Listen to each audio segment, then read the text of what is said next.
Out here in nature, there is a language older than words, and we all know it. And part of what I believe we're here to do is remember how to speak the first language. And that's the language of energy. That's the language of feeling. That's the language that we have to learn again, because it is a boundless language of interconnectedness. That's the language of nature. He's the author of A Lion Tracker's Guide to Life.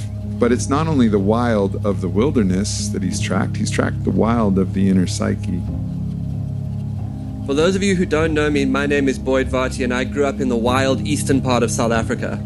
And my life came together at the confluence of two very unusual pathways. The first is that from the time that I was very, very young, I was taught the ancient art form of how you follow an animal across a landscape. Later in my life, I went through a period of severe depression and anxiety, and as a result of that, I found myself on my own journey to healing. And then, with time, I started to realize that that pathway to healing was absolutely contiguous with so much that I had learned as a young boy following animals. To go out and track a lion is an exercise in a tremendous amount of unknowns. You're in a huge wilderness. A massive wilderness, and you are dealing with a 400-pound serial killer that bites. This is an elite unit that you are following. They live out there wild.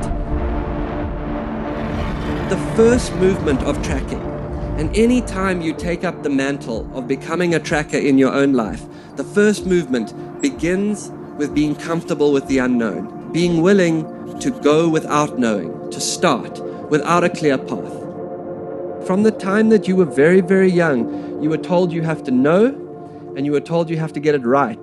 The pressure of it is so different to I'm curious, I'm aware, I'm playing, I'm discovering. Now, it's very, very important to know that losing the track is absolutely a part of tracking. You will lose the track, 100%. One of the things we always say is never track alone. It helps to have people around you who believe. Ishatikum, they are alongside you. Otherwise, people will just sell you their fears about why it's not possible to live differently. About 200 yards ahead of us, a monkey started to call. Ow, ow, ow, ow, ow, ow. Those monkeys have seen the lions. And then 100 yards beyond that, an Inyala starts. Bah! Bah! Now there is a feeling that the tracks are talking to you, and the entire field of the wilderness is starting to talk to you.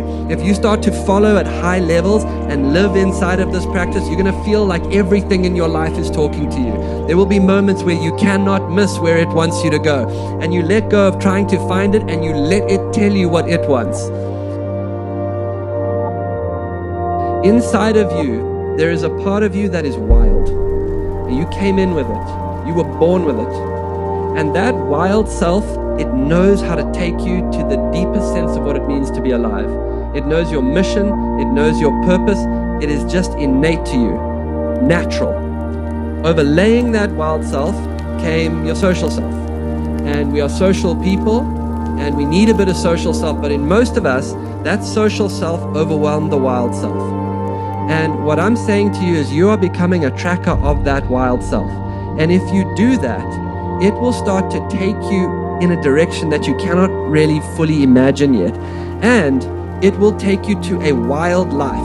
And you don't have to be out in the wild to find it. To live like this is to live wild. To start to know that's what I'm meant to do. And to face the fear of trying to work out how to do it.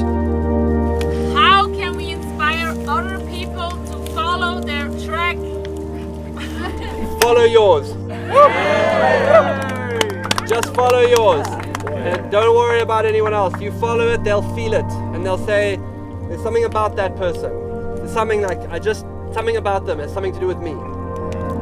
Personal development, transformation work, it can be self-indulgent, but if it is done with love, it is done for everyone. We are not looking for the meaning of life. We are looking for the feeling of being alive. And what I'm saying to you is that if you live on your wild self, if you start to be willing to do what it takes to live towards that track that is inside of you, it will start to take you to encounters beyond what you could have imagined. You will find yourself in situations so far beyond what you wanted to stick on your vision board because your vision board couldn't keep up with how wild your life is. And that's why I travel around the world telling people to do this, because it works. It will take you there.